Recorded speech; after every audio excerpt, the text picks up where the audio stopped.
Tom Clark's Main Event is a Boink Studios production. And now, on with the show. This is Daddy's show.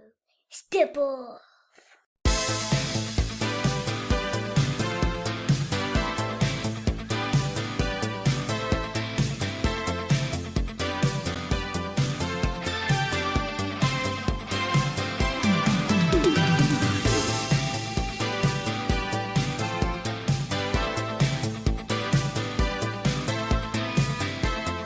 Hey, what is up? Welcome back to the program, folks. Thank you for tuning in. Ladies and gentlemen, my name is Tom Clark, and this right here is Tom Clark's Main Event. What's up, kids? Welcome back to the program. It's your boy. Holler at your boy. Don't yell at me. It's not polite. Weren't you raised better? Didn't your mom raise you better than that? Good Lord, don't raise your voice in the house. Don't yell indoors. I tell my kid all the time. His speaking voice is like way up here. I don't know where he gets it from. Happy Friday to you, kids. So glad you're tuning in. So glad you're joining us. So great to see all of you here today. We got a special co-host with us today. It's Cody Rhodes. Welcome, Cody. Cody, he's changed his mind. I had him an offer. He didn't want to take it. What are you going to do? We'll get into it later. Don't you worry. It's on the docket for today. It's on the agenda. Believe that. Let's say up some hellos before we bring our co-host for the day on. Who is first to the party and gets a cookie? Alicia D. Byers-Brown. The cookie's in the mail. It's in shatterproof packaging. Don't you worry about it. It's all good. Jumpin' Jeff Sharma, how you doing? Sugar Shane Odom, good to see you. Carlos Martinez, what's going on, my friend? Chris Sims in the house. Guten Tag, Sandy in Germany. Good to see you. Mean Mark Gray. It's all you got. Mean Mark's all I got. Sorry. Shannon, how are you, man? What's up? Jamel in Vegas. How you doing, my friend? Ruth Williams Mask. Hey, Ruth. Thanks for hanging out. You hear that bird outside my window? It's the harbinger of doom, that bird. He spells the end times are coming. His end time's coming soon. I don't care what I got to do. All right? Believe that. Hello, Will. How are you, my friend? Chris Aldridge, how you doing? Isaiah Dawson, what's going on, my friend? Josh McManus, how are you doing? E says, I look younger every week, baby. What's going on, E? Robbie, what's going on? Hey, Harry Taylor, what's up, dude? Glad to see you, man. Thanks for hanging out with me, brother. Double V, Victor Vasquez. Tim, what's going on? Tim, you're a Duke fan. I ain't got nothing to say to you, dude. I'm just kidding. I really don't have anything to say to you. I'm just kidding. All right. What's up, Ray All Day? What's going on, dude? How are you, my friend? All right, kids, before we go any further, let us bring on our co-host. You know him from the Untitled Wrestling Podcast. He claims he's the best looking host of the Untitled Wrestling Podcast. Don't tell James Luff that. James might take issue with it. You know him. You love him. It's terrific. Terrible Titanic Troy Grant. How's that for an intro, dude? Amazing. That's super. You can do my Hall of Fame induction if you want. Well, we'll put you know what? I thought about doing a Tom Clark's Hall of Fame. Have you thought about doing a Untitled Wrestling Pod Hall of Fame? You're going to go that far? Maybe we could do. I mean, we'll have been going 2 years this September. So I don't know. Nice. Something for the 2-year anniversary. Yeah, dude, that might be something to do, man. I mean, obviously, I go in first. I mean, I'm just saying. Of course, just about to say. Absolutely. My show. I mean, my name's all over it. So, yeah, I don't know. I've contemplated doing that before, and then I thought, well, do I make all the decisions like a certain guy that runs a certain company? Or do I just say, no, it's all good. I'll let fans vote? Like, I'm not sure how to do that. So you could do a short list and then let the fans vote on that. Oh, I kind of like that, actually. I like that. I think I'll do that. Troy just said... Not just a pretty face. I've got ideas as well. Well, there you go. See? Handsome and smart. That's a good comment. I mean, it's a burden guys like us have to bear. It's a bind, and I'm a catch. What can I say? There you go. Chris Mueller. Everyone welcome the Doc. Chris, I thought you didn't do the Facebook, man. If you're doing the Facebook, we're going to put you on the show at some point. You get that webcam working, brother. Everyone say hello to the Doc. E is, oh, by the way, Troy, you remember the kids. Kids, you remember Troy. Kids, make Troy feel welcome, please, and thank you. Hey, kids.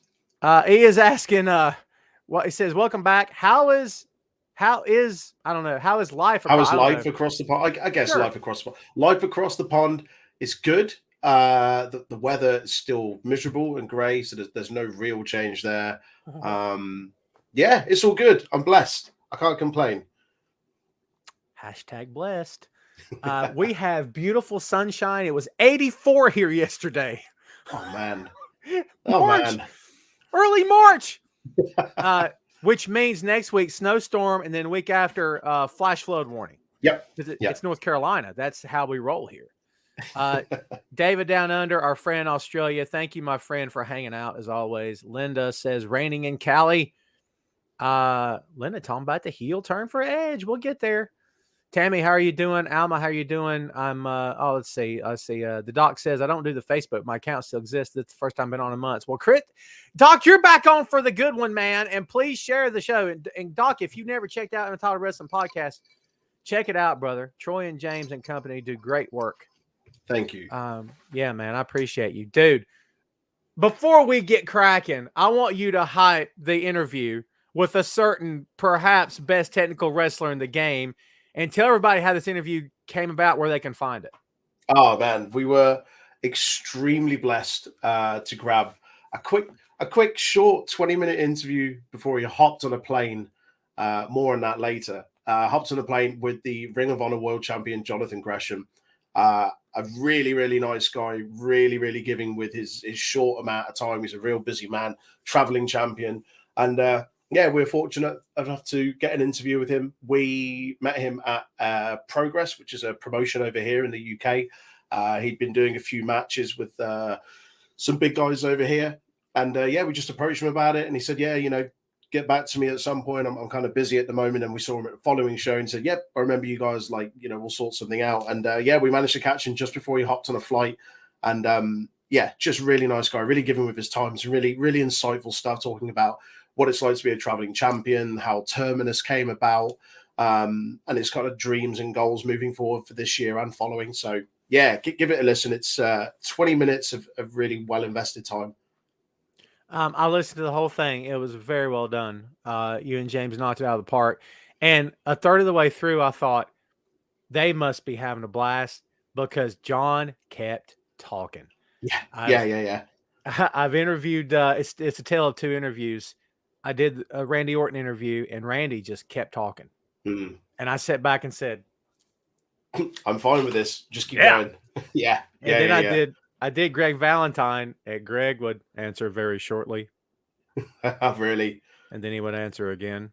And I'm like, oh my God, this is so really nice guy. I'm not trying to bag on him. Oh no, he's incredible. Really nice. And yeah, as I say, like he doesn't really do interviews that often either. Like he said, aside from kind of a lot of the Ring of Honor media that he kind of has to do, like he's not really one for interviews. But you could kind of tell by the end of it, even when we finished up, if it wasn't for him having to jump on that flight, we probably could have spoken for another hour or so. Yeah, just such a nice guy, really genuine, really insightful, and yeah, really cool. Very cool, man. Congrats on that. Thank you. Everybody, Sandy in Germany is doing the work for me. So I'm going to put you on the payroll. Everyone hit the like button, share this post, and hit the notification bell so you know when your boy's going live again.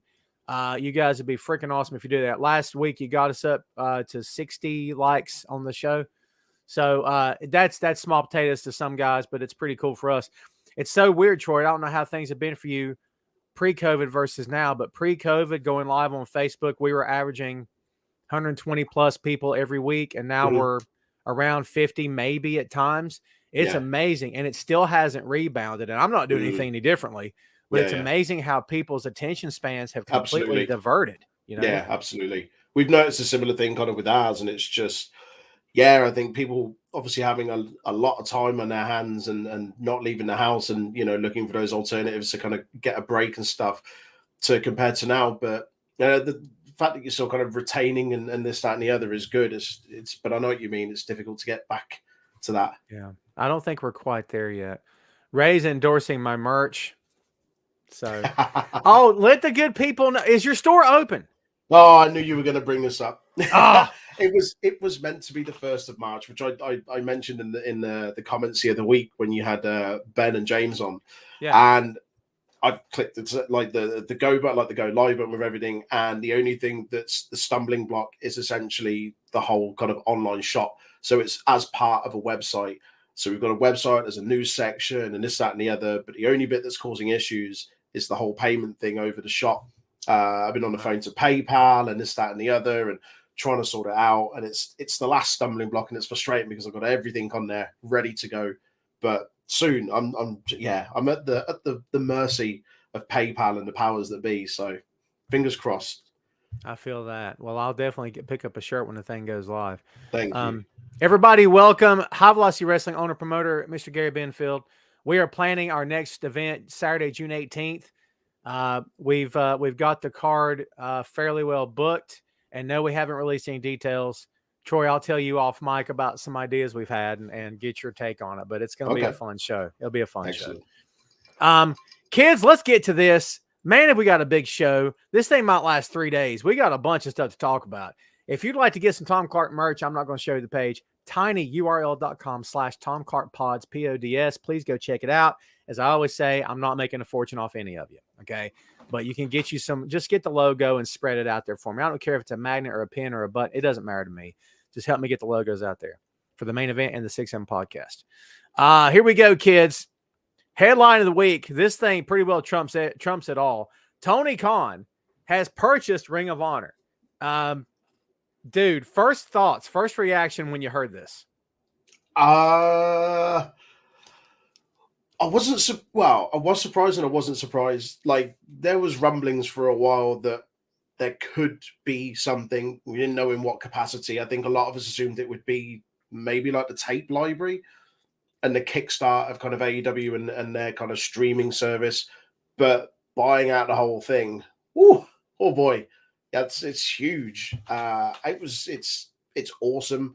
It's really good. I don't know what the plan is for it going forward. There's been various things I've seen online about potentially having it as a kind of developmental territory, or I don't know, but whatever it is, it's really cool. There's a huge heaps of amount of potential there for what they can do with it.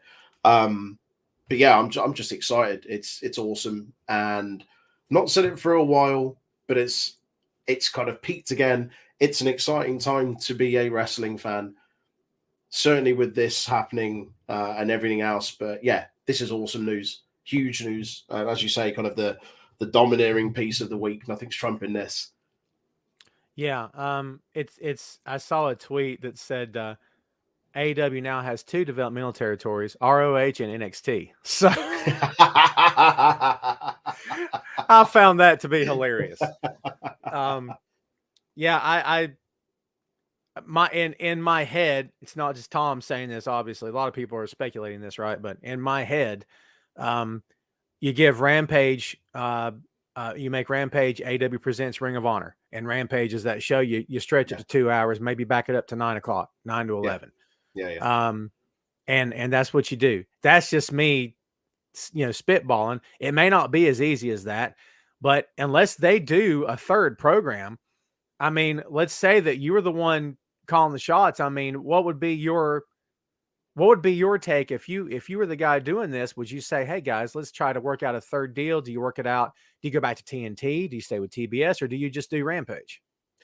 I think for me, you get rid of Dark Elevation, you have Ring of Honor replace that, and you treat it almost like NXT was. You have it as like a third brand, a developmental. You have them do a once every 3 months, like a takeover kind of style event. You have some cross promotion events between the two, and you get matches every now and again on Rampage and Dynamite, but it has its kind of place where Elevation, Dark Elevation were, sort of thing. I think that could be quite cool.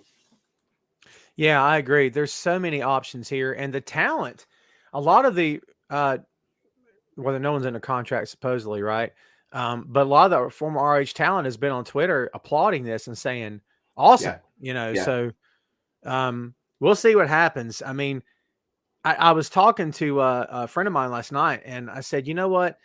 For a lot of people in their minds are automatically go to the direction of, hey, this against WWE. And for me, I'm not even thinking that anymore. I'm just thinking, No, not at all. what can they do to make waves on this side of the business to strengthen it and bulk it up as much as they can? Mhm. Forget the other guys. WWE will fall when Vince falls. When you know what I mean? Like really, that family can bring it down if they really wanted to. But can fans bring it down? Probably not. So can another company bring it down? No. So I love the idea of AEW doing business with Impact and with New Japan, and now they own ROH. I'm here for it, man. I love it. Do you know what I'd like to see? And I was thinking about this earlier on, fantasy booking in my head, as I always do. What I'd like to see, we get the invasion angle done properly. We get a Ring of Honor invasion of AEW, and we get it headed up by, I don't know, who's been released recently that's maybe going into the Hall of Fame for Ring of Honor. Samoa Joe coming in there. We get it maybe headed up like general manager William Regal. He's still about, like that would be cool.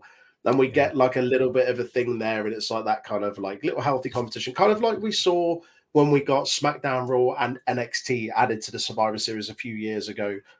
And we get something like that where Ring of Honor are kind of their own little separate thing. We get them coming in, doing bits and pieces. But I'd really like to see almost like an invasion angle type storyline, because there's plenty of guys that are still kind of currently part of that Ring of Honor setup. There's plenty of guys in AEW that could just be like, hey, well, I'm a Ring of Honor original. I'm jumping ship. And you use that to elevate Ring of Honor back up by putting people like there. I think that could be really cool. Yeah, I agree.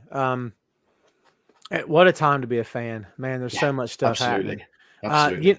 The Ring of Honor guys have been doing an invasion style gimmick in Impact Wrestling. Yeah, exactly. But if a tree falls in the woods and no one's around, can you hear it? I mean, yeah. No disrespect to Impact. No, I'm with you. I'm with you. But yeah, I love the idea. I'm curious, and I don't know the answer to this. I don't know why Impact is still not doing bigger.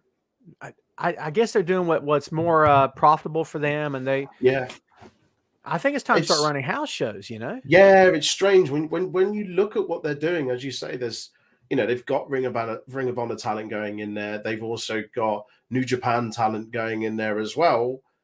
Surely that's putting more eyes on the product. Like how they're not doing better than you expect. I don't know. It's baffling. But I mean, they're doing their thing. They've got a loyal fan base.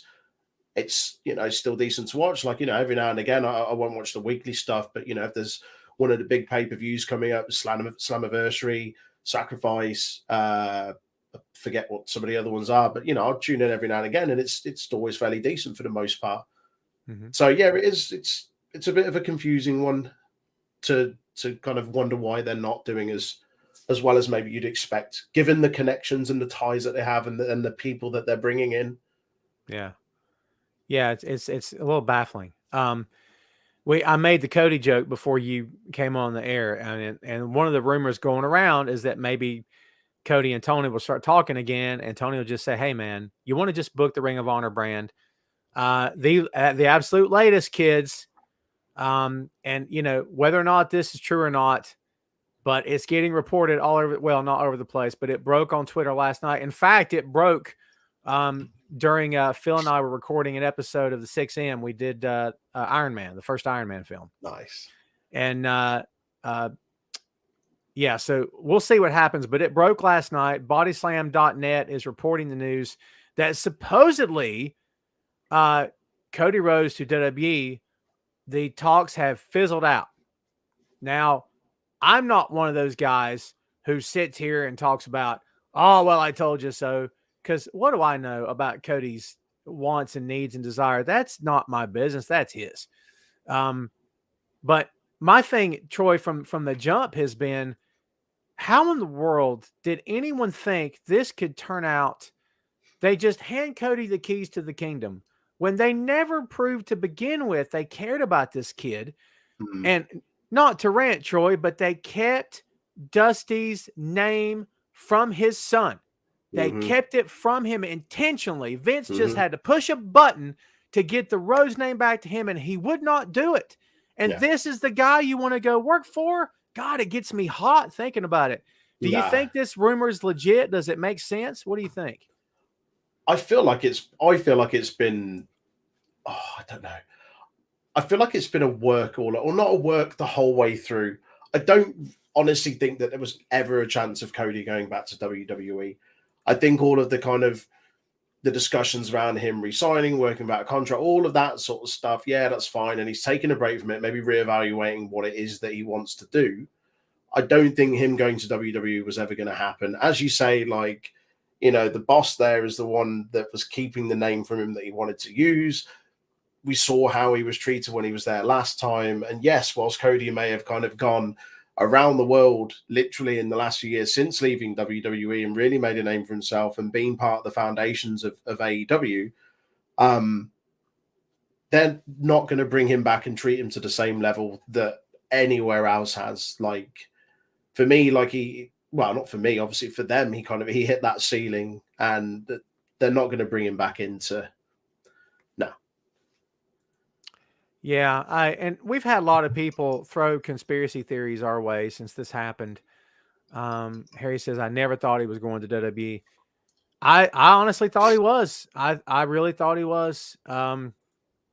Ray All Day says Cody should go to ROH and run it. I could never see him working with WWE in dumb events. Troy looks 16. Ray's always complimenting. Thanks, darling. So, well, there you go. I've thought about the whole, like, Cody going to Ring of Honor, Cody being a part of that. And as I say, going back to my fantasy booking of kind of like having Ring of Honor turn up at Revolution and almost be like, hey, look, we're here. And it's maybe fronted up by Cody or something like that could be quite cool. That's his way back in to go, yeah, I'm challenging for the AEW championship because I'm under a Ring of Honor contract, not an AEW or something. I don't know. Cody with Bullet Club. All that. You know, the possibilities are endless. That's it. Alicia says there's been too much water under that bridge. So much water, they're drowning in it. That's for sure. Yep. Yeah, I don't know. Kids, again, while you're here, please hit the like button, share the link if you will, and turn on your notifications bell. Troy and myself would greatly appreciate it. Mostly me. So, yeah, dude, this has become one of the weirdest stories I think we've seen in a long time. Yeah. I compared it to a girl. And no disrespect to the ladies watching the show, stay with me. But, you know, she cheated on you one time. You still love her, but you know if you take her back, she might cheat on you again. And maybe she never would, but it's hard to forget what she did to you the last time. Yep. I agree. And ladies, the same thing. He cheated on you before. You really going to trust him this time? Come on. I mean, I don't know. I think the track record was there. The history was there. I don't understand. I don't get it. Carlos says he is just taking a break. And from everything we've heard, Troy, it's not about the money for this guy. It really wasn't about the money. It was about he wanted to leave the booking legacy behind that Dusty left. And I totally respect that. Ring of Honor seems like the perfect spot for him now. Really? Yeah. I'd agree. I think that'd be pretty cool. And Troy, I know you've really just started to sink your teeth into the AEW product. Watching it now versus the other guys, I'm not going to speak for you. I'm not going to speak for anybody here, but for me personally, there's just more of the show's on. Yeah. And I'm like this. I'm like sitting up and I used to be like that with Raw. I watched Raw every Monday for years. And one of my jobs with Bleacher was to cover. I did the Raw report every Monday night. And so my job was to pick something that happened and write 1,500 words on it. And so I was tuned in and I'm ready. And the show was good and exciting. And nothing they're doing anymore excites me. But every time, even if it's just Rampage that's taped, I'm like, oh, let's see what they do this week. I'm more amped. Do you find that to be the case, that they just have a much more, it feels like not only is it visually stimulating, but it's an active, living, breathing product now instead of being like everything. We rehash the same match, rehash. They just seem to be clicking along, moving forward. Yeah. No, absolutely. I 100% agree. As you say, I'm kind of dipping my toe into it certainly a bit more, and I'll try and catch it when I can. I'm not watching it every single week kind of religiously, but we've got a Discord server that's kind of full of people that listen to the podcast or don't necessarily listen to the podcast, but still watch wrestling and get involved in the conversation. So I get a lot of the information on what's going on within AEW through that if I haven't watched it. I made a point of watching Dynamite this week with it being the go home show before Revolution, and thoroughly enjoyed it. And it just made me kind of realize almost what I'm missing out on. But for me, it's not like I don't want to watch it. Nothing against it. It's just having the hours in the day. And with the podcast that we do, we don't review Raw or SmackDown anymore. And for good reason. Like I caught some of the highlights of it this week and was just like, yeah, not much has changed. Kind of same old, same old. There's nothing on there that excites me. Like I'm not kind of, as you say, kind of sat there like ready to go and waiting and on the edge of your seat. And for me, AEW does that week in, week out. And even the weeks where AEW is kind of like it was an all right week. There was nothing to kind of shout about. Like it's still compelling to watch. And it's still better than the majority, if not all of the things that are out there at the moment. One thing that stood out to me this week in particular, watching it, they had the tag team Casino Battle Royale. Just the depth of the tag division. How many teams have they got there? God, and it's not this whole kind of, we'll cobble teams together like they do on the other side. Whereas, you two aren't up to much, we'll put you together. And just, nonsense. Like AEW's tag division is ridiculous. That was something that was eye-opening for me. I know that they treat tag team wrestling really well there, and there's a big focus on it. I just didn't realize how much of a depth there was. And the other thing that was staggering was there's a lot of tag teams in here, and there's still 3, 4, 5 more that weren't even in this match that are a massive deal. That was huge to me. Seeing how everything else on that card, just for this week's show, kind of went where I'm like, whilst there's a main event picture, and at the moment that's Paige and Cole, it doesn't feel like there's a massive gap between them and anyone else. And I know you guys were talking about it the other week where there isn't this kind of clear mid-card division. They feel like they've got like a stable of people that are kind of like almost on the back burner where they can be ready to just kind of throw them into that main event scene. And so that's always nice. One thing that I always kind of gripe about watching anything else, mainly WWE, is that it's that same 4 core at the top and then everything else is kind of secondary and we shouldn't really care. It's just there to fill the card. Whereas everything top to bottom, whether it's Dynamite, whether it's Rampage, or even to an extent like Dark and Dark Elevation, like even watching, you're just like, okay, I can see what they're doing here. Like this is compelling. This person's ready for that. Just everything about it. And it's exciting to watch. And I haven't felt that kind of buzz and excitement watching wrestling for quite a while.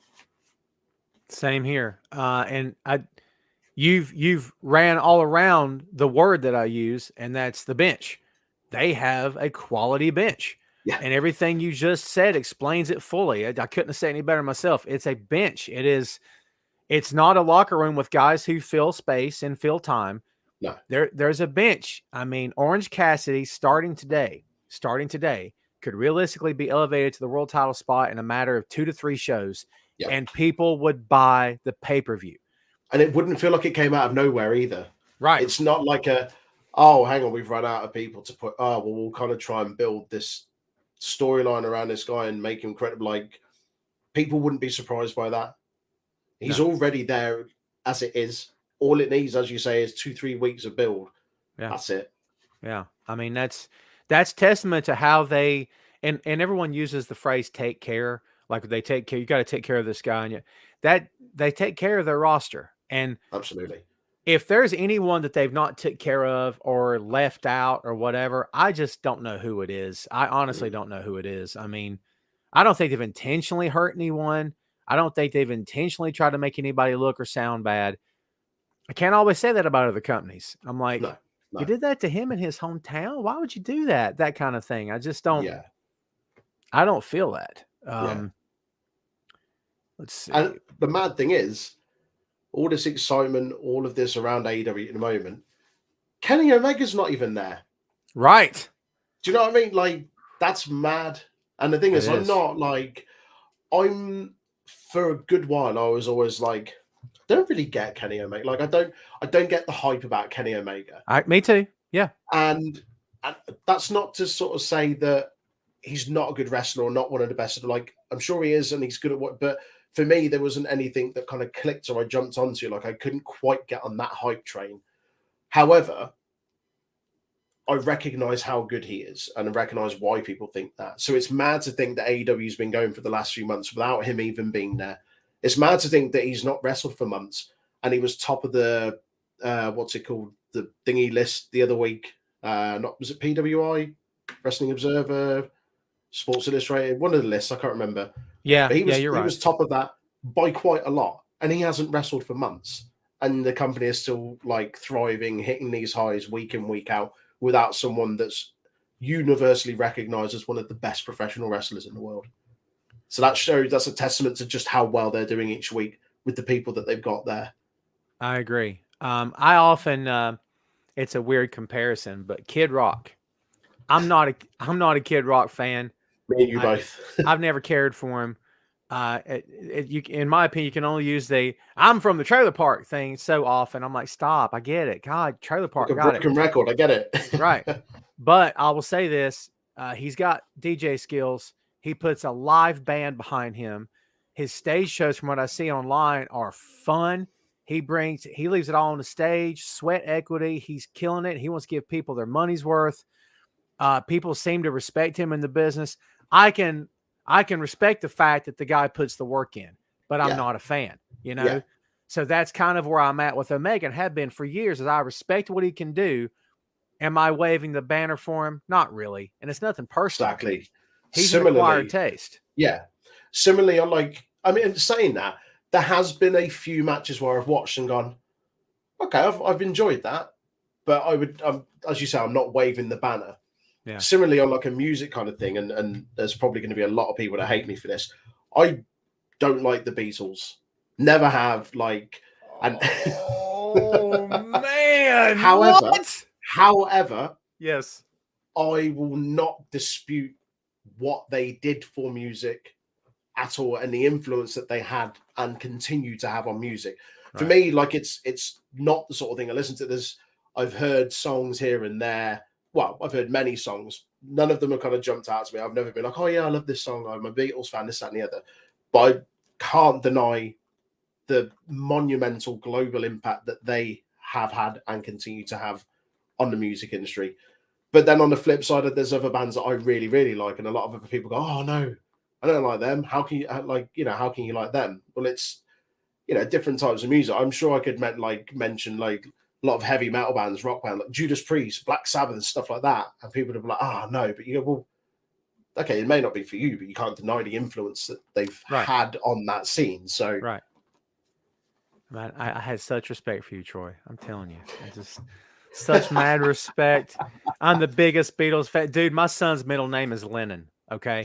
Fair enough. That's cool. How I'm just a massive fan. I get what you're saying. Having said that, and this isn't to backtrack, but I've never been a fan of the Beatles. However, individually, there's some Paul McCartney songs that I really, really like. There's some John Lennon songs that I really, really like. Right. Just not Beatles songs. Right. So that's not me discredited. Like individually talented as well, but collectively as the Beatles, there's nothing that ever really attracted me to it. Individually, there's definitely stuff that I've liked. Right. I get it. It's so odd being from where you're from. I don't know if I've met an American that doesn't like Led Zeppelin, which Led Zeppelin's not an American band, but they were sort of, maybe AC/DC is a better comparison. Well, they're not American either. Yikes. So now I'm thinking Eagles? Eagles, maybe? Eagles, one of the most boring concerts I've ever seen, because they're just like this the whole time. Like, come on, man. Do something. All right, Kiss. Kiss is ours. Okay. Kiss, there you go. Love Kiss. I love Kiss too. And they're not winning Grammys for any of their songwriting anytime soon, but it doesn't matter. I've been listening to a lot of early Kiss lately. Oh my God, the early stuff. Shut up. So good. How'd I get off on this? was going to say we've got off on a real tangent here. Right. Let's bring it back, kids. We've got a major show happening on Sunday. We could do a 6M podcast and all of that stuff another time. Oh my God, we totally could. We could do one on Kiss. That would be fun. Mm-hmm. Yeah. I digress. We got to get you back on the 6M. By the way, kids, if you didn't know, the 6M podcast, Tom Clark's 6M podcast, movies, music, Marvel, magazines, miniseries, and more is available on all the streaming platforms.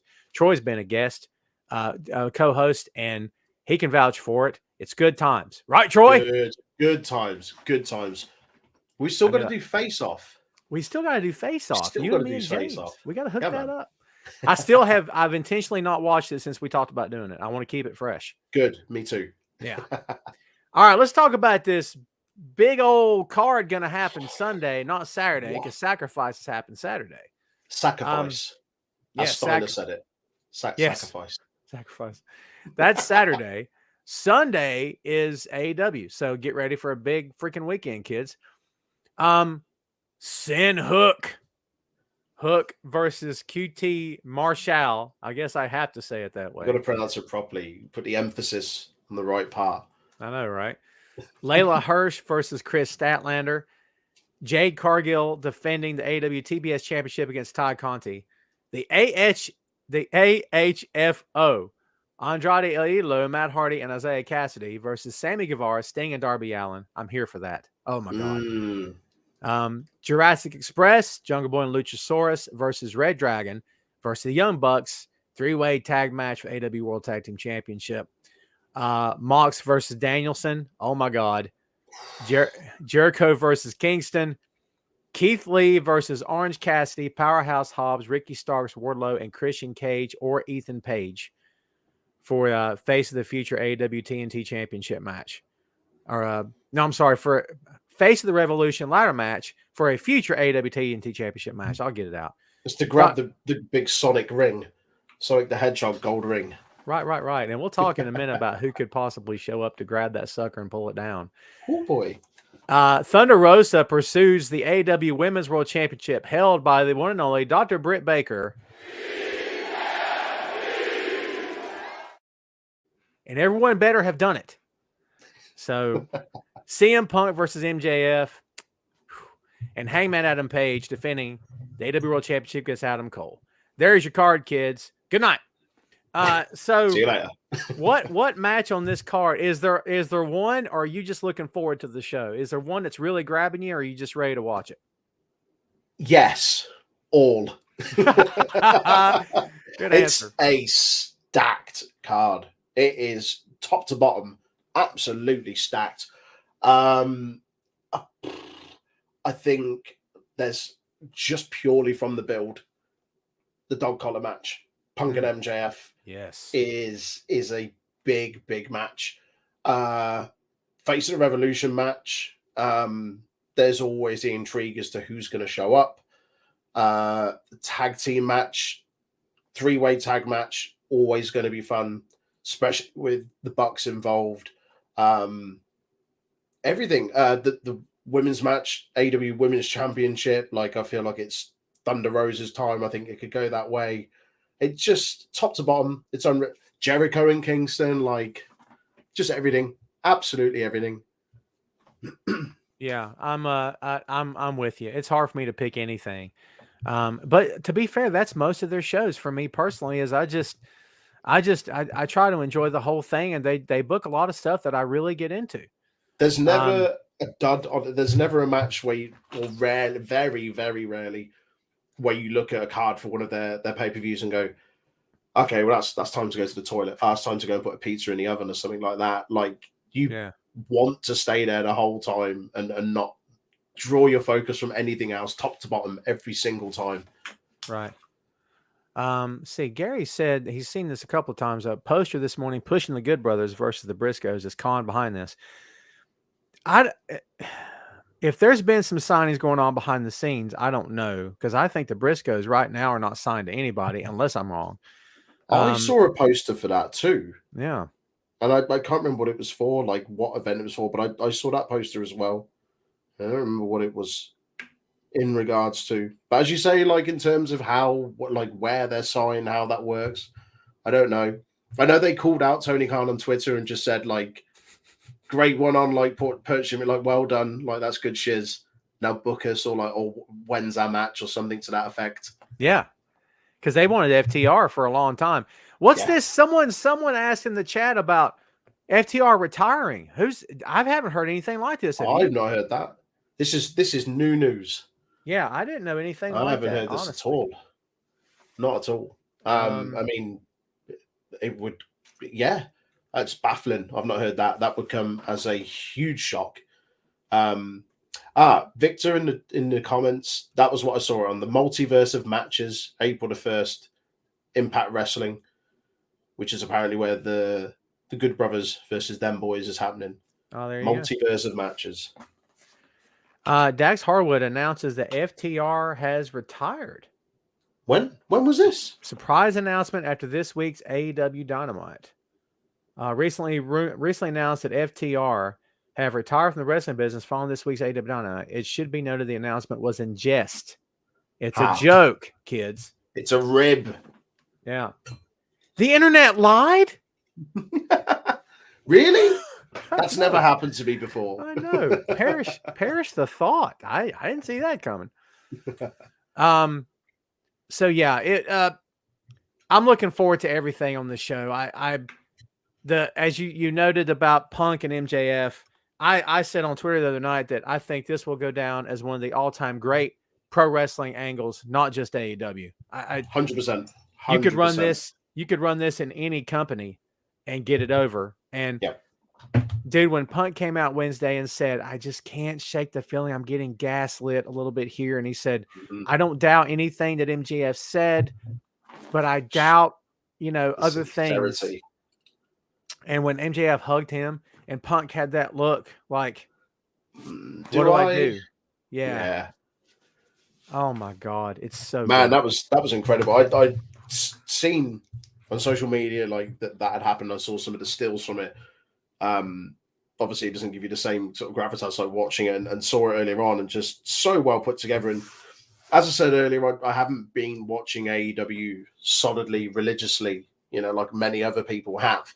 Mm-hmm. But even I've seen, I think 2 or 3 segments as part of this MJF and Punk build-up, and I am all in, heavily invested. It's just been so compelling. So good to watch.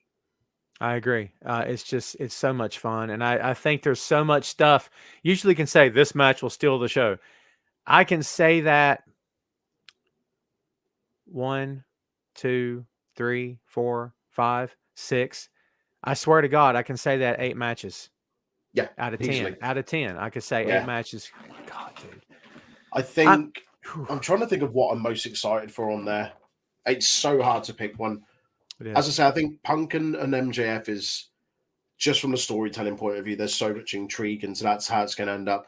I think Mox and Danielson is going to be something else. Like just that little back and forth promo they had this past week. And again, I haven't been watching it that much. I haven't seen all of the build for it, but just, oh man, so excited.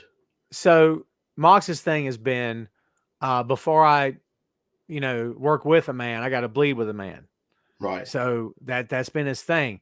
I mean, part of me says Danielson's got to lose this match, because if Danielson loses and they get up and Danielson extends his hand first, even though he lost, that tells John, all right, I'm in. But if Mox isn't losing his first pay-per-view match back, I wouldn't think so. Like Danielson's already his undefeated streak. Like he's already lost a match, so that's the illusion of that has gone already. It doesn't hurt him to lose to Mox. No. So especially not if you put them together after that. Exactly. And forget tag team titles. I don't think we need to worry about that. I think we need to be. And by the way, try booing Jon Moxley in 2022 after he's back from rehab. I think they would run it more Danielson's turning face than it would be Mox's turning heel. I think it would make the most sense. Jamel, what a lot of other people are suggesting, TBS title match is the weakest match on the card. we all know Phil. Shout out to Phil Lindsay, kids.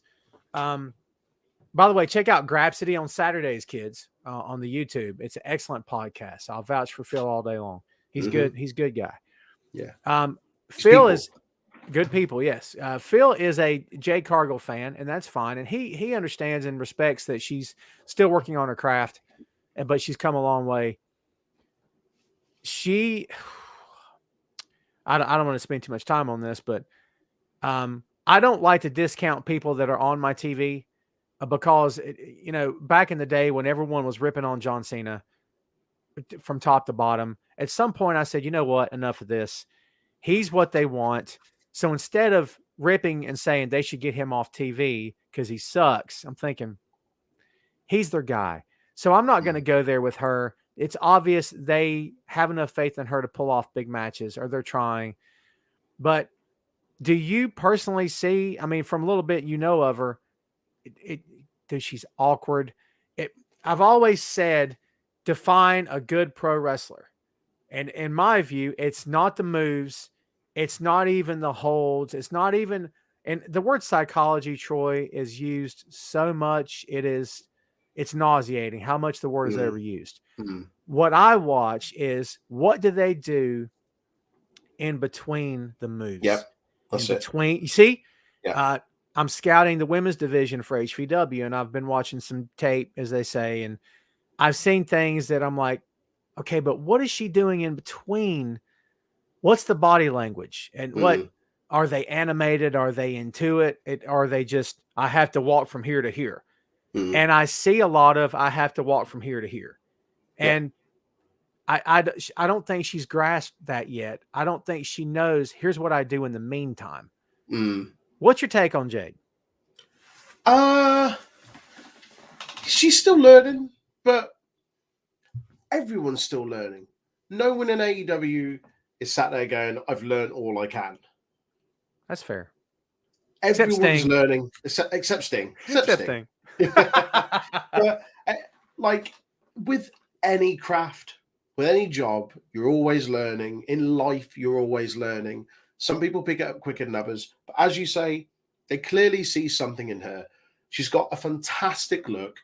Character-wise, like, everything she says is really good. Like, she may not be the full package in the ring, but you have to remember that, like, with a lot of these people, they're learning every week on live TV.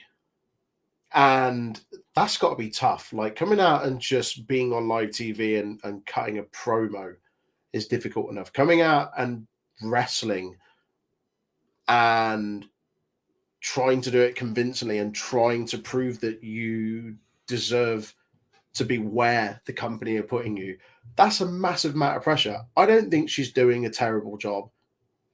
I understand where people are coming from when they say, she's green and this, that, and the other. But look at her compared to a year ago. Like, how far she's come on then. I think I'm in Phil's court on this one. Brett, my friend, I'm trying to make sense of your comment. You're wrong about Jade. You just don't like her because you don't like WWE NXT. I don't have any idea what that means. I don't know what that means. I never said I didn't like her, Brett. Don't get it twisted. I said she's awkward in the ring and she's still learning. So if you want to rewind the pod, feel free, my friend. But I don't like to throw shade at anybody. I throw shade at people if they're morons, and we're going to get to that soon. It's on the docket. Let's see. Sugar Shane says, here we are. Do you think on Jade she needs a better mouthpiece as manager? Yes. Yeah.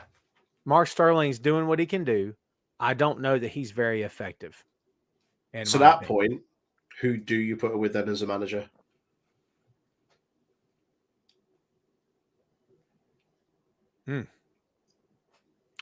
Whether currently in AEW or elsewhere unsigned. Wow.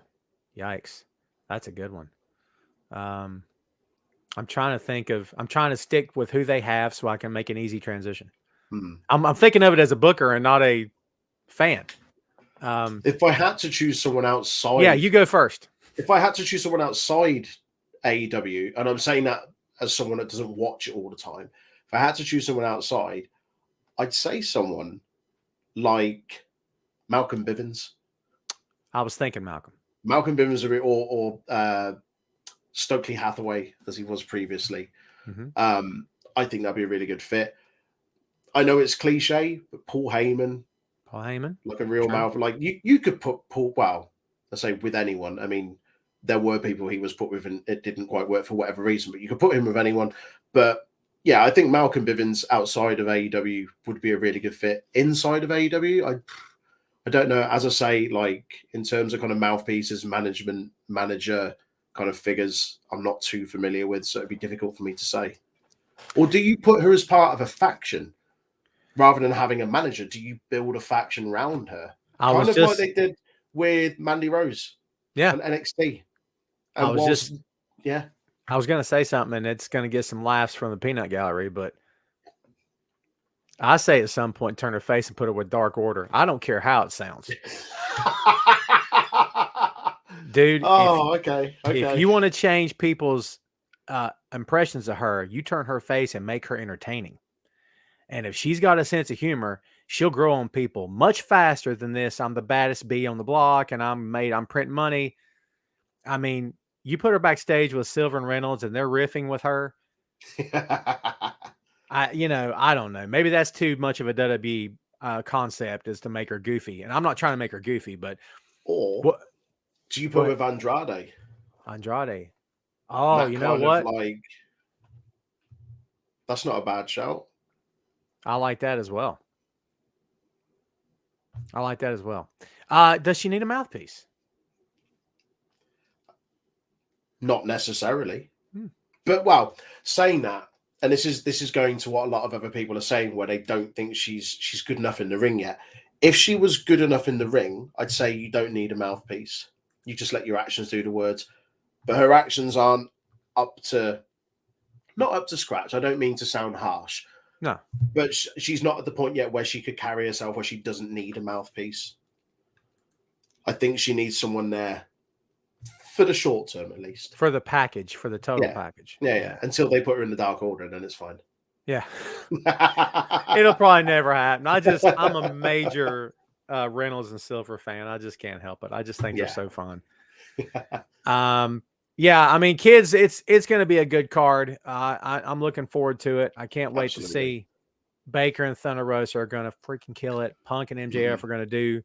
MJF probably do some of the best work of his career on Sunday, in my opinion. Jericho and Kingston. Jericho's tough. He does the character work, and he's saying it's the stuff on TV. But buddy, if there's any truth to any of the stuff that there's weirdness going on, you go back and watch those promos with him and Kingston in the ring. Jericho gets this look in his eyes like, all right, dude, don't screw this up. And maybe I'm reading too much into it, but Jericho, for all his faults, is a trained, seasoned professional. And he knows how to hit his mark. He knows what his cues are at all times. He knows who he is. And you've got Kingston, who I love, just will throw something, blah, blah, blah. And you're like, what? And most of the time it's awesome. But other times you're like, oh God, that was a little weird. And I love the guy, but it's like, how do you mix this? I think Kingston pins Jericho. I think so. I do as well. I really do. Can I just say, Jericho's looking $1 million at the moment. I've been seeing these comparison pictures coming out of him from last year, and now just like, what the hell happened? Like, he looks incredible. Now I was going to say Mark Henry is a mouthpiece, but I know Mark Henry's like a kind of the backstage guy. My initial thought was Mark Henry. I think that'd be pretty cool. I think so too. I think that's perfect. And you know what? Not for nothing, he can coach her up. Yeah. Doesn't matter if she's a woman. He can coach her up. He can tell her, this is how a big man carries himself in the ring. You got size, you got power. This is what you do. I love that. William, good job, dude. I love that. Yeah. We'll see what happens, kids. I can't wait to see the show. I mean, we could deep dive on every single match here and be here for 3 hours, but we don't necessarily have to do that. We're going to jump to what everyone's talking about. You want to talk about it. They want to hear us talk about it. That's right. Control your narrative. Choose your own adventure. I don't know. Do you remember those books? Did you get those books in the States? I Choose your own did. adventure. I Yeah. love those books. That's what every time I think of choose your own narrative, create your own narrative, Control your narrative. control your narrative, choose your own. Exactly, they're interchangeable. Uh-huh. I listened to Oh. your show, and one of it was either you or Jay said the word Proud Boys. I listened to that show, and I was in my car, and I howled on that one. I think that would have been Jay. Yeah. Oh man. You know, I've always encouraged the audience not to get political, but it's Tom's show. So here's what I'll say. If this is some weird, anti-mask, anti-vax statement, and it kind of looks like it is because they got Aries on board, dude, so the story is there's this thing coming called the Pro Wrestling TV. Pro Wrestling TV is going to be kicking off in I think it's March 31st, or is it April? Reach an exclusive agreement, to make Pro Wrestling TV's its television home. Pro Wrestling TV would debut in April with a linear channel and on-demand streaming app provided as a free ad-supported service to viewers worldwide. That part I love. But the rest of this stuff, Everything else is questionable. Adam Scherr said, quote, "The wrestling will be real. The stories will be real. We want to put the power back in the hands of the wrestlers and create a place where they can make a living," end quote. First off, the wrestling will be real. I have no idea what he's talking about. Is this what? Is it going to be like Olympic Greco-Roman wrestling? Is that what he means by real? I don't know. Is it going to be singlets in like a circle ring? And I don't know. Do we think wrestling. Adam Scherr can even do that? I'm just saying. Hey, Adam Scherr is a Carolina boy. He grew up not far from where I live, so respect for that. But dude, come on, man. Come on. It's 2022. What do you mean real wrestling? This is becoming like the Fox News of pro wrestling right here. You know what I'm saying? It really is. Like everybody's doing like, here's wrestling. They're like, no, this is real wrestling. This is real wrestling. And if no one doesn't like that, sorry, I'm not taking it back. I'm not taking it back. Cherie says wrestling is not real. She's very disappointed. Kel Supri. I know, right? Let's see. Toby going back to Revolution. Here's the twist on Bryan versus Mox. House of Black attacks them, drawing blood. Neither takes the loss. They bleed together and can move forward together. Oh, Toby, I like that actually. That's nice. Yeah. That's nice. I'm here for that because it would do exactly what Mox like. Well, I told you, bleed together, and then they did it. I like that. There you go, baby. Yeah, as I said, anyone that doesn't like my politics, you don't have to like it. It doesn't have to be yours. So there you go. Let's talk about something much more fun to talk about. Let's talk about the Rampage preview. No spoilers, kids. You will get kicked out the chat. Don't make me be the bad guy. Don't make Daddy scold you. Let's see what we have on deck here. Serena Deeb hosts another edition of the Professor's 5-Minute Rookie Challenge. Keith Lee will be in action. Ethan Page and Christian Cage face off in the final Face the Revolution ladder match qualifier. The winner joins Keith Lee, Wardlow, Powerhouse Hobbs, FTW champion Ricky Starks, and Orange Cassidy. On Sunday, AEW and AEW TNT champion Sammy Guevara defends against Darby Allin and Andrade Elo in a triple threat. That's a loaded Rampage card, dude. Mm-hmm. I'm looking forward to that. Timothy says that Rampage apparently is live this week. Is it live? Well done. I thought it was pre-recorded this week, so I was with you on that. Yeah, it's like Rampage for me is like NXT UK, which if you don't watch NXT UK, absolutely get involved with it. It's 1 hour, all killer, no filler. It breezes by, 3 or 4 solid matches on there. Very little kind of promo and chat. This week's Rampage looks fantastic. Yeah, really, really good.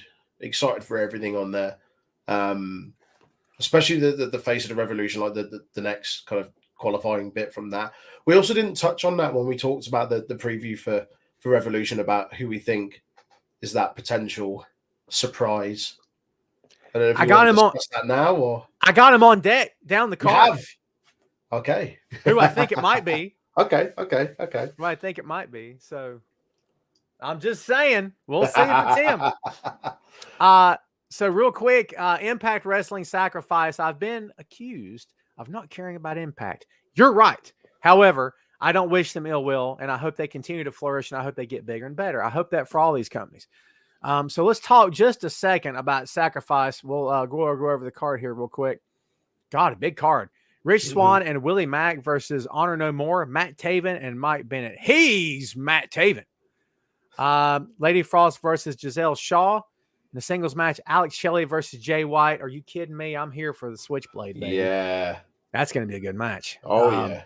The Inspiration defend against the Influence for the Impact Knockouts World Tag Team Championships. Trey Miguel versus Jake Something for the Impact X Division title. Moose versus Heath for the Impact World title. The Good Brothers versus Violent by Design. Let's see. Tag team match for the Impact World Tag Team Championships. Rhino versus Eddie Edwards. Jonah versus PCO. What? I may actually get this show. I may buy this. Mickey James versus Tasha Steeles for the Impact Knockouts World title. And Deonna Purrazzo versus, to be announced, singles match for either the AAA Rena de Rena's Championship or the RH Women's World Championship. So there's your card, kids. It looks like a really good show, man. Yeah, man. That's this coming Saturday, right? It's Saturday, and then Sunday's Revolution. That's a big card. It's pretty cool, man. And as we were saying earlier on, it's mad that Impact aren't garnering the audience that you'd expect when you look at cards like that. Like, that's not a bad card at all. No, not at all. I may actually get that. Yeah. So if anybody wants to contribute to the Help Tom Clark Watch Wrestling Fund this weekend, send your donations to... that's right. I'm just saying. Let's see. What else we got going on here, kids? Let's get to some numbers before we switch to the other company. This week, Dynamite is down 966 from 1.01 million from last week. Tonight's Rampage, it's unclear. Hasn't happened. Last week, 473,000. The slide for Rampage seems to continue to be happening, Troy. I don't know if there's anything behind it or not. Don't know if it even matters. Friday's a death sentence for any kind of programming. Yeah. It is. I don't know. It seems, correct me if I'm wrong, it seems like ratings are a bigger thing stateside than they are over here, certainly when it comes to like pro wrestling.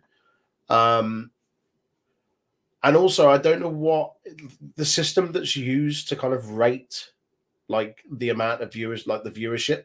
Is it still the Nielsen system? Is that right? I think so, yeah. Isn't that quite outdated in how it kind of calculates viewers and stuff like that? So actually, like, those figures arguably could be quite off. Yeah, I don't... Phil has encouraged me to not put much stock in ratings, and I get that.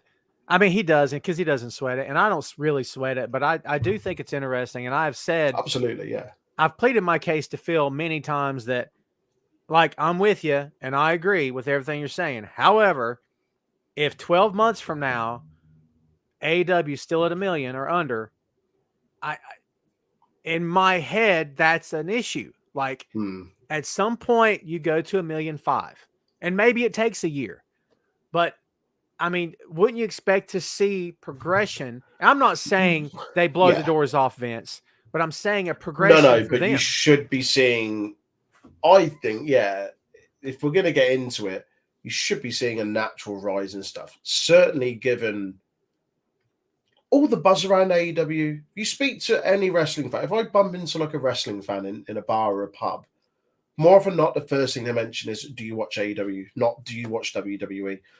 And so it always staggers me when I see like those numbers. And as I say, I don't really pay much mind to them, but when I see those numbers and go, 9 out of 10 wrestling fans I speak to mention AEW first, like, how is that not higher? Like, it's mad. But I would certainly expect to see like a rise in the next couple of years, given like the roster, the amount of people they've signed. If them acquiring Ring of Honor doesn't start to peak something in the next year, something's going wrong somewhere. Yeah, I agree. Chris bringing up an interesting point, mixing my worlds again.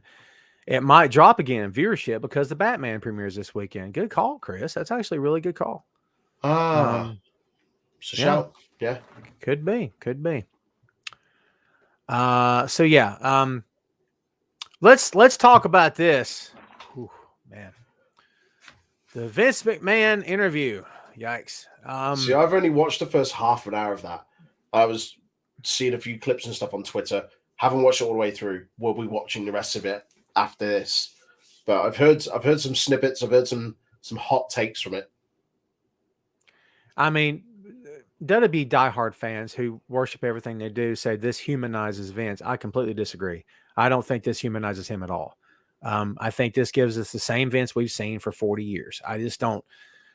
I'm not seeing anything here that leads me to believe that he's changed at all, that he's truly got his finger on the pulse of anything. But that's my view. This is all a dog and pony show because the rumor apparently was these two guys versus each other at Mania. Don't know if that's true or not. But I don't know, dude. I there's no other point to this than to hype a match, which nobody wants to see. Yeah. He is, by the way, kids, he announced he is going to induct the Undertaker. I guess the idea is, hey, pal, you wouldn't have that gimmick if not for me. I guess if that's what qualifies someone to enter someone in the Hall of Fame, I guess cool. I don't know. But I mean, for that matter, when the Rock and Roll Express went in the Hall of Fame, Jerry Lawler should have been the one to induct him because him and Jerry Jarrett came up with the idea for the Rock and Roll Express to begin with. I'm just saying. So I don't know, dude. What's your take? As I say, I haven't watched all of it yet. I've watched probably the first 30 minutes or so, and I have seen various clips that have been posted up on Twitter and some kind of excerpts of the transcript. I think I agree with your point. I don't think it humanizes him. I think it reaffirms a lot of what everyone thought already, just hearing it straight from the horse's mouth rather than from hearsay. There was some points of it that I thought, okay, I didn't know that, or that was nice to hear, or that showed me not a different side, but just, I think it was the openness to talk about a few things that was kind of surprising. And bear in mind, this is the first interview he's done in 15 years or something. He doesn't do interviews at all. So it was refreshing to kind of see him in an interview and Pat McAfee being allowed to be quite candid. But as you say, it wasn't anything new. A lot of it was stuff we kind of maybe already knew, just hearing it straight from the horse's mouth. There wasn't anything massively insightful. I don't know. I need to finish watching the whole thing to really give an educated kind of opinion on. But from what I've seen so far and heard so far. Fair enough. He's such a, I can't say bizarre. It's not bizarre. He's just there was a great quote. I'm a big Kevin Smith guy. I've always been a big Kevin Smith guy. And Kevin Smith talked about Prince had reached out to him about making a documentary of his life and about his everyday existence. And Kevin's like, I don't think this guy understands. I'm not really a documentary filmmaker, but Prince had it set in his mind he was going to do this. And Kevin supposedly filmed a bunch of footage that never got released and it's locked up somewhere. And he said that Prince would just call him out of the blue and want to do so-and-so. And he's like, it's 3 a.m. What do you mean? You want me to be where? And Prince is like, yeah, just get here. And so apparently the story goes, his personal assistant had told Kevin's like, does he do this all the time? He's like, oh yeah. One day he'll just say, I want a giraffe. And it's like, the statement from his PA to Kevin was, Prince has lived in Prince world for a really long time. And in Prince world, no different. In Prince world, he can make anything happen because he's just stupid rich and people love him. So I kind of feel like Vince has been in Vince land for so long. He doesn't, talking to you or me would be like, we're bugs on his shoe to him. Not that he's that kind of person, but it wouldn't even be a conversation. Be like, hey, nice to meet you. Next. And you know what I mean? If Vince wants a giraffe, Vince gets a giraffe. Anytime. 3 in the Like morning. that. Like that. Give me a giraffe, pal. Make it happen yesterday. And I want the logo painted on him. I intentionally did that when you took a drink, too. Thanks, mate. There's nothing like a good old-fashioned spit take. Here's the guy you were referring to earlier is the possible last entrant into the ladder match. Claudio, no longer Cesaro. What's the chances we see him Sunday? For me, it's between him and one other guy. Swerve Strickland, Shane Strickland. Really? I was thinking Yeah. Jeff Hardy, but yeah. Yeah. I mean, I wouldn't be disappointed with any one of them. Cesaro is probably the most likely, I guess. But they could do a surprise mother trucker and it'd be someone totally different. Cesaro, I'd love to see. In saying that, actually, it would be cool to see it, like Cesaro turn up, but I'd like to see Cesaro elsewhere before AEW. I'd like to see Cesaro in Japan. Cesaro Like, versus Suzuki. Cesaro versus Ishii, like just snug and stiff. But if you're going to give me the option of, ain't nobody love me better.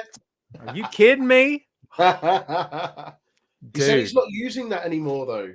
That is he came out such to a the other shame. week, and he said he's not coming out to it. I'm like, man, disappointment.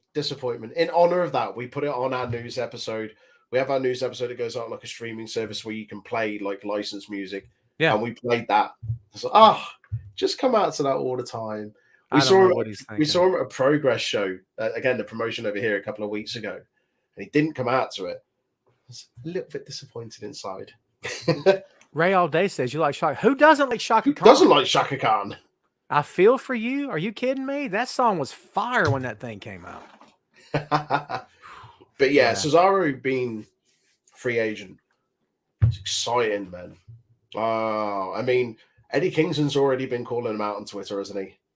It's like, you don't have the balls to come here. Yeah.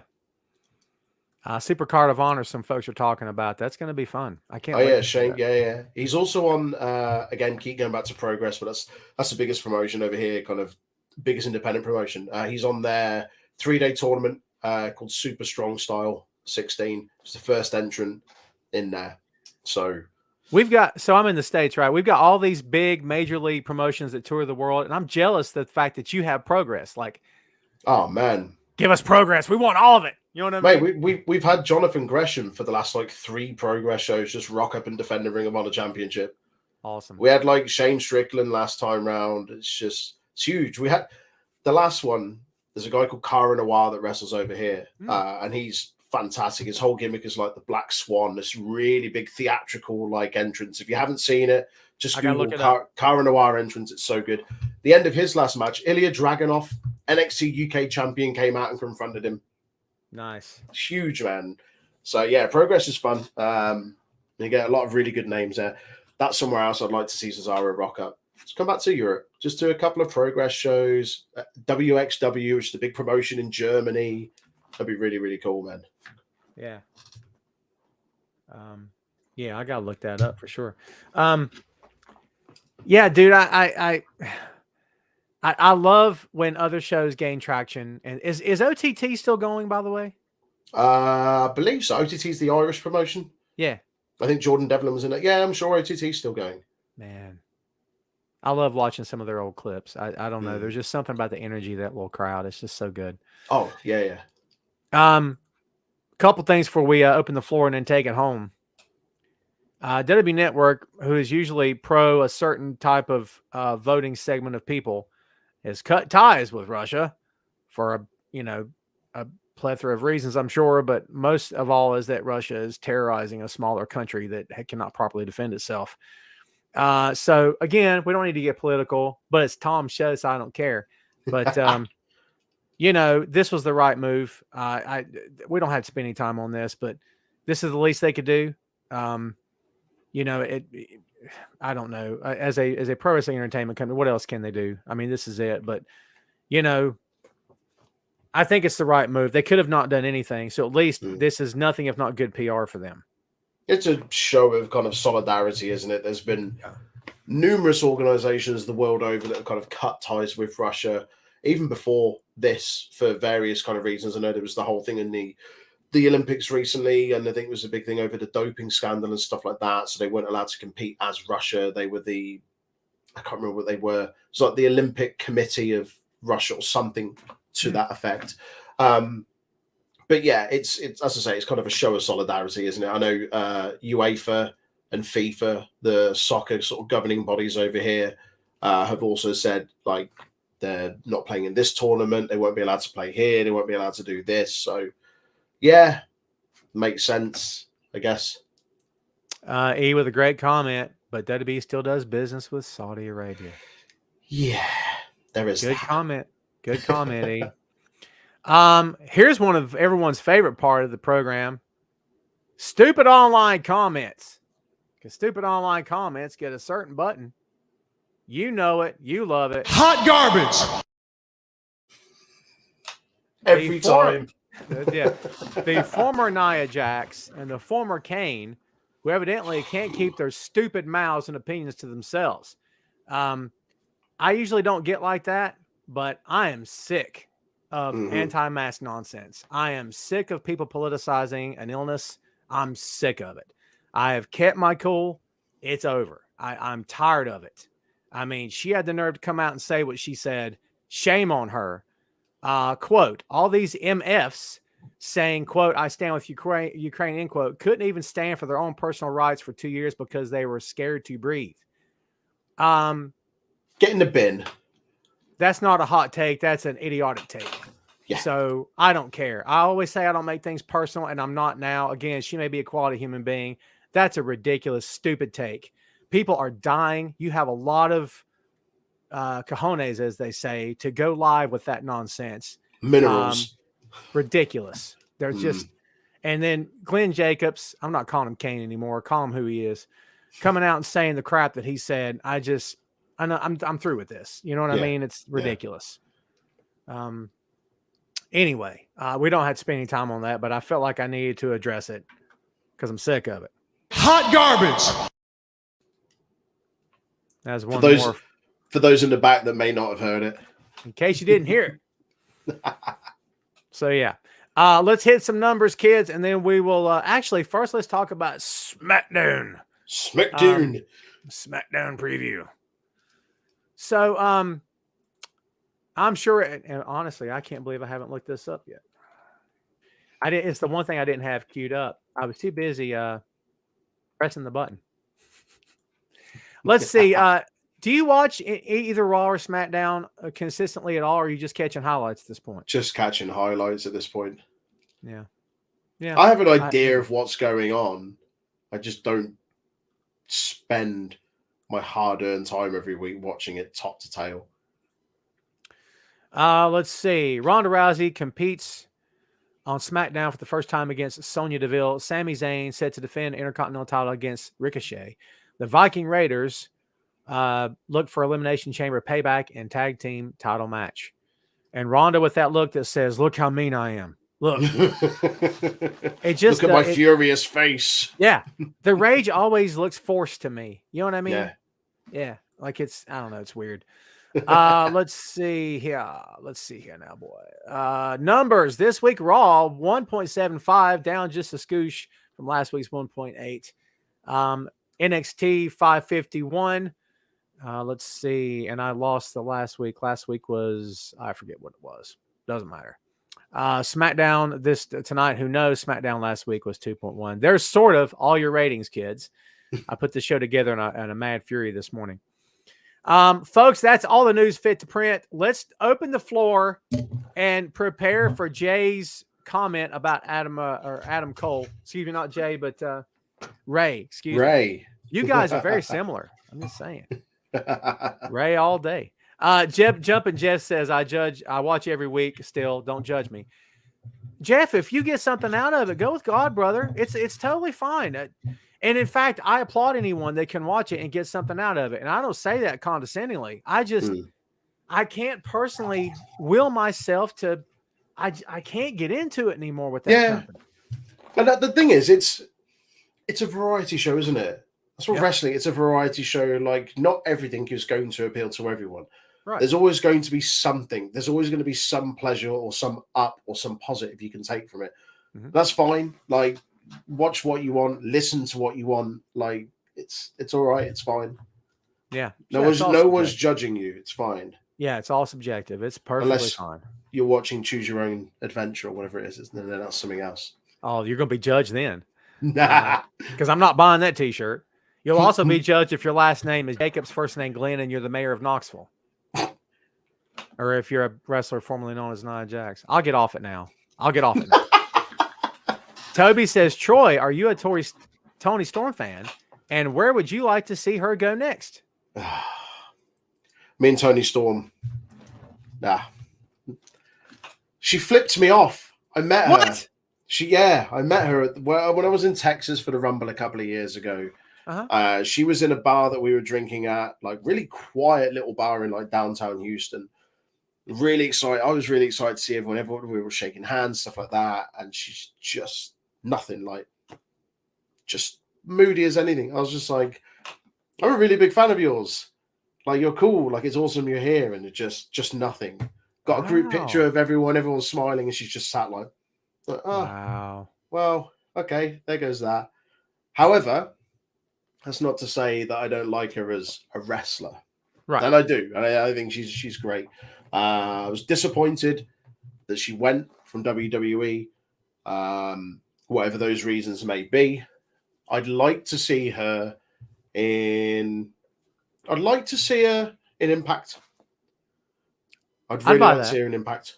Yeah. Because I think AEW's women's division is really starting to kind of flourish. I think it's really starting to come into its own. And I know that's always been a big sticking point for AEW. I don't think they need to add any more in there yet. I think what they've got is good. I think they can really build that up before they start bringing any other kind of like big star kind of caliber names in there. I'd really like to see it go to Impact. I think that'd be pretty cool. I agree. NXT UK. And whilst it's still WWE. It is. NXT UK. She's a former NXT UK women's. Yeah. Progress would be cool. Is Progress a step back for her, you think? Or is it? No. Progress would be awesome. I mean, Progress have got this working relationship with WWE anyway, or at least NXT UK. Right. I'd love to see her turn up on the indies. I'd love to see her rock up at Progress. But if we're talking kind of like major promotions, Impact, I think, would be really cool. She's engaged, married to Juice Robinson. That's right. So whether she goes to Japan, like sort of Stardom or Stardom or something like that. But yeah, I think Impact would be a really good fit for her. One of the times New Japan came to the States, they ran not far from here, an hour and a half or so. And it was the year that they didn't, our former leader wouldn't allow work visas. He who shall not be named. Wouldn't allow work visas, so we couldn't get Okada or Tanahashi or Ishii. Why would you deny the people of that? How can you do this? So Juice main evented the show, and after the match, he cut a promo. It said, "Hey, we know you guys wanted Okada and you wanted Tanahashi, and we promised they'll be here eventually." He said, "But we hope you guys enjoyed the show." He was awesome, and he took the John Cena role of closing the show. Right after the match and after that promo, and people were going to leave, he got out of that ring and he started on one side. He went to all four sides of that ring and took as many pictures as anybody wanted to take. Top guy. Autograph, what a the guy. whole nine. Dude, It probably took him, I'd say 40, 45 minutes to an hour just around the ring. Really? And me and my kids there, and I'm like, get comfortable, son. We're going to stay and wait. So he came around, and when he had the dreads, so I did the selfie, and one of the dreads is hanging in my kid's face, and he didn't want to move. Nicest guy. And I said, awesome. Good match. I said, good match, brother. We appreciate you. And he thanked us and everything. Just a quality guy. Didn't have to do any of that. He got paid. Yeah. And but I love the idea of send them home happy. You know what I mean? Yeah. Ray, all day we've been patiently waiting your question. It's a big one. Heavy D or Rob Bass, and then KRS-One or Busta Rhymes. And if Adam Cole came to your house with a sweet potato pie and there was extra, could I have some? And after the pie, wanted to play Xbox, could I play as well? This is for both of you. All right. There's a lot to unpack there. I might have to leave it up so we don't forget. All right. I'm going Heavy D and Busta. Yes, Ray, you could have some pie. And also, you could definitely play Xbox. I'm also going to go Heavy D. Oh, KRS-One or Busta Rhymes is a tough one, man. In terms of kind of like intellect, yeah, KRS-One. In terms of like entertainment, Busta Rhymes. Oh, I'm going to say Busta Rhymes, but it's a real tough one. I saw KRS-One here a few years ago, and oh boy, so good. If Adam Cole came to your house with a sweet potato pie and it was extra, could I have? Yeah, of course you can. Not a problem. I wanted to play Xbox. Could I play as well? You're a gamer, Troy. That might be hard. I'd prefer if he played Nintendo Switch and we got Mario Kart out. But yeah, sure, you could play as well. Always a quality question from Ray. I appreciate you. Ray never disappoints. Are you watching Being the Elite? Do you keep up with that? Every now and again. Again, I get a lot of the chat and in the Discord server of people saying what happened. God, the stuff with Cole and Reynolds and Silver. I've seen that stuff. That's gold. Quality. That's gold. And then was it last week backstage when they were arguing, Young Bucks and Red Dragon, about their kids, and Adam goes, "Right, you all have beautiful kids, okay?" And that was just the way he did it, straight face. Oh my God. Oh, Adam Cole is like I think Adam Cole is like the Will Ferrell of that company. It doesn't matter what you do, you can't shake him. Yeah. He just doesn't break character. Yeah. I love that. He can do anything, and he does not break character. Let's see. Jumpin' Jess says your thoughts on WWE 2K22 with multiple release superstars. Oh, dude, I've got that pre-ordered, and I saw the roster like released the other day. It was like half of those people aren't even with you anymore. Yeah. Like, what? They've got the thing that really cracked me up. Mia Yim's on there, as is Reckoning. Oh my God. Yeah. It's crazy. Yeah, it was always going to happen, wasn't it? Like, they haven't got enough of a roster to release a game. Like, it was either going to be loads of legends on there, you were going to keep a load of the people that were released, or I remember there was talk a few months ago about them apparently trying to acquire the rights to like ECW names and talent to put in a game, and I was just like, okay, well, that's all of the DLC then, isn't it? Because you're going to try and bolster up because there isn't enough. The last 2K game for that company I bought was wasn't the last one the one that was glitchy and glitching like crazy? 2020. That was the 2020 was the last one. It was. We got the one before that, so that's the last one I bought. Is that the one that had? That's the one that had AJ on the front. I think so. Yeah. Or because the last one was Roman and Becky. Yeah. Shannon says, Troy, great to have you back. Everyone's complimenting the lighting in the background. Thank you. It's all right. It's just like a ring light and some little LED thing. Thank you. That's awesome. Man, you know, your production values are way up there. Do you see, where are you at, Mark? Do you see WWE ending the brand split? My answer is I'd love for him to. I don't think Vince wants to end the brand split. It should happen, but it probably won't. And I thought because they've said, we're unifying the championships at Mania, I thought that could be the first kind of steps towards ending the brand split. But I don't know. I want it to happen. There's nowhere near enough to warrant a brand split. I think that they should be unifying most of the belts. They should be unifying the tag team belts, the men's. They should be unifying the NXT and main roster women's tag team belts. They should get rid of the 24/7 championship. Well, Troy, they're firing everybody. They don't have any roster left. You know? They might as well stop it. There's one belt, and I've said this without digressing too much. There's one belt I said they need to bring back. Always said I'd love to see it brought back, specifically for NXT UK, and that's the European title. Why not? I'd love to see that. Yeah. Why not? I'm down for that. E says, Troy, who do you see beating Roman for the title, and why is it Cameron Grimes? Cameron Grimes.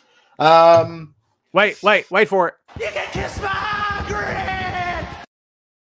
To the moon. I love it. My answer would have been Cody. It's not Cody now. You know, and this has been my criticism of Brock for years. Not of Brock. Criticism is never with the talent kids unless they say something dumb on Twitter. But my criticism of the talent is not of the talent, it's of the way he's booked.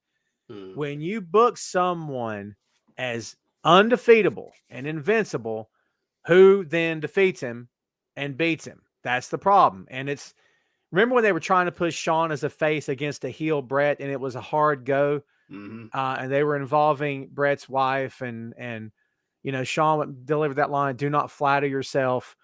And they were in the ring cutting promos on each other, and Shawn said, "You know what?" He said, "I don't call myself the best there is, the best was, the best never will be. I don't want to paint myself into a corner that I can't get out of. I'm going to lose some matches. I'm going to win some matches." That's always stuck with me. You're painting yourself in a corner by saying, he's the best, he's the best, he's the best, he's the best. Okay. But then when he needs to drop it because it's time, how can you support the guy that beats him? It won't be believable. Yeah. I agree. 100%. No. I don't get it. At this point, it would have to be Superman with adamantium on acid, hopped up on Red Bull to beat Roman. And even then, it's like, I knew he'd beat that Superman hopped up on Red Bull. I don't know. I don't have an answer for you, my friend. Couple more kids, and we're going to get out of here and let Troy enjoy his evening. This is for you, Troy. Who are your top 5 AW rankings right now? Women's and champions are included. And who will end Jade Cargill's winning streak? Those are good questions. Crikey. I'm not sure if I have time for that. That's top 5. I mean, I don't know. I mean, if I'm talking in terms of favoritism, Ruby Soho's in my top 5 for the women's. Tay Conte's in there. Gosh, who else?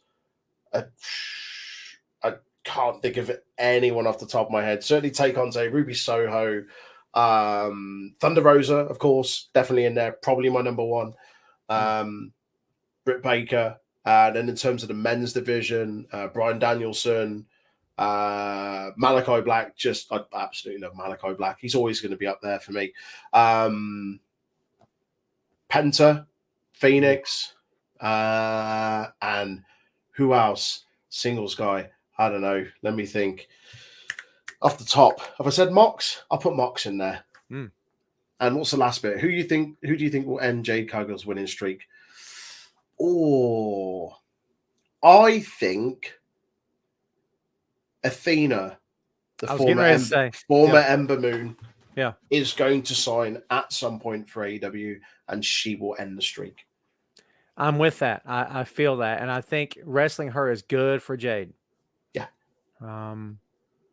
I think there's a lot to be said for, you know, the old adage of there's only one way to get better, and that's by working people better than you are.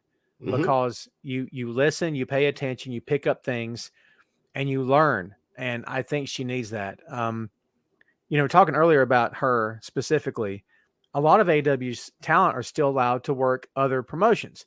Jade's not working anywhere except live on TV, and that is an issue. And in my opinion, they're not doing her any favors by not allowing her to not just work out.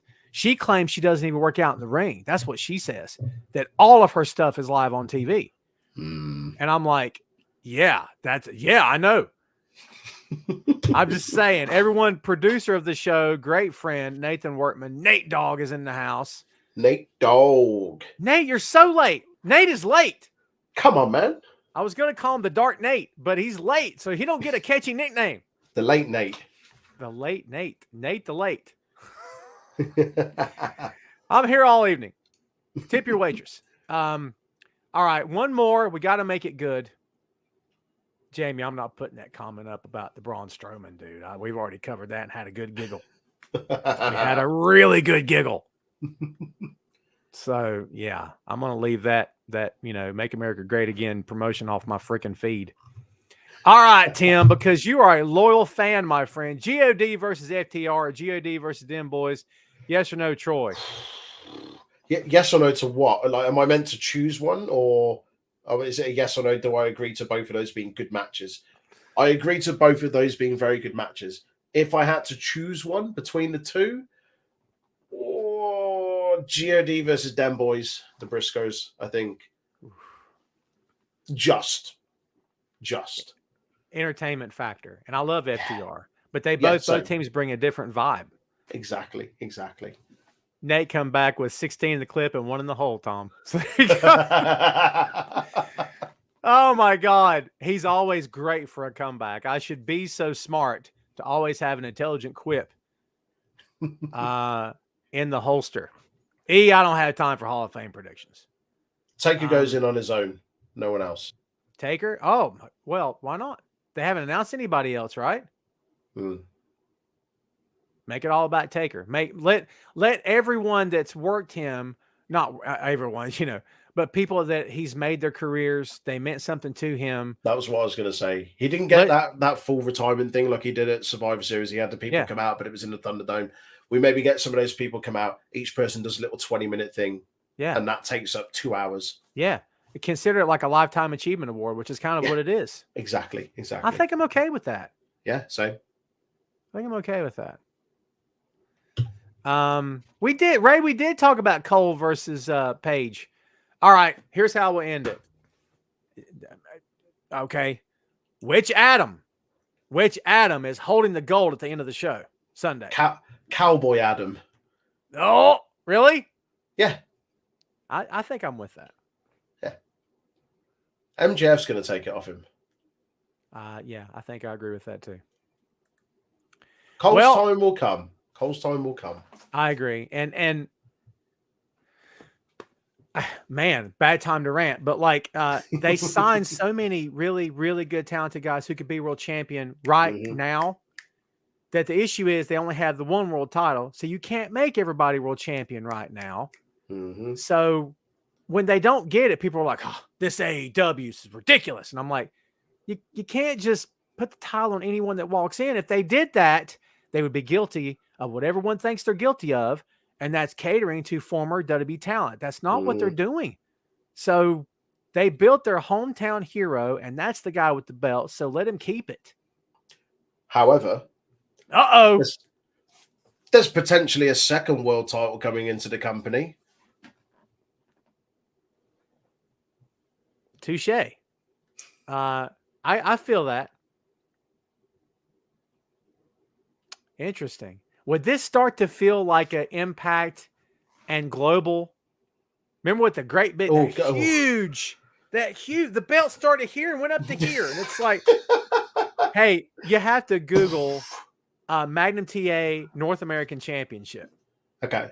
That belt, I'm going to do it right now. I don't even care. That belt is freaking massive. It is the biggest belt you've ever seen in your life.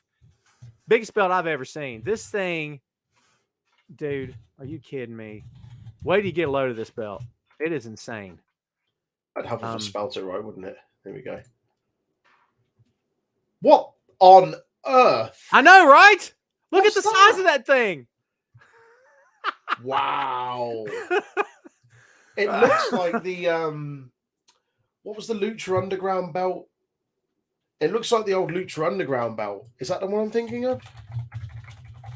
Could be. Yeah, I think you're right, actually. I never thought about that, but I think it looks a little bit like that, where it's like the GOD, like the God Championship belt or something it was called. And it had the really big, thick, chunky kind of plates along it. It's just massive. Yeah. You can start a house extension with that. Yeah. Can you believe that? Wow.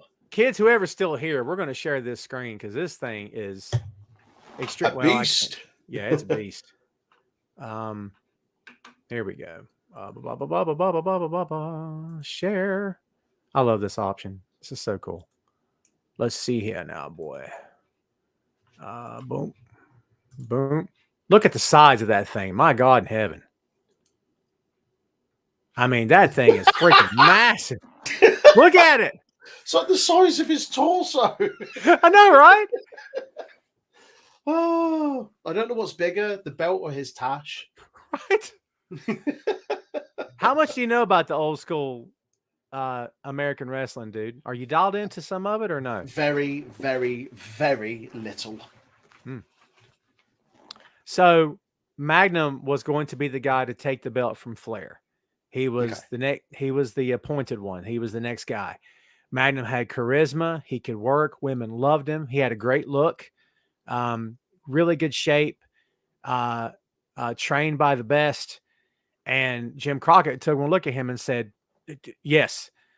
And then Magnum had a car wreck. He wrapped his Porsche around a dogleg turn one night, and Google the car. It is the fact that he walked away is shocking. It should have killed him on impact.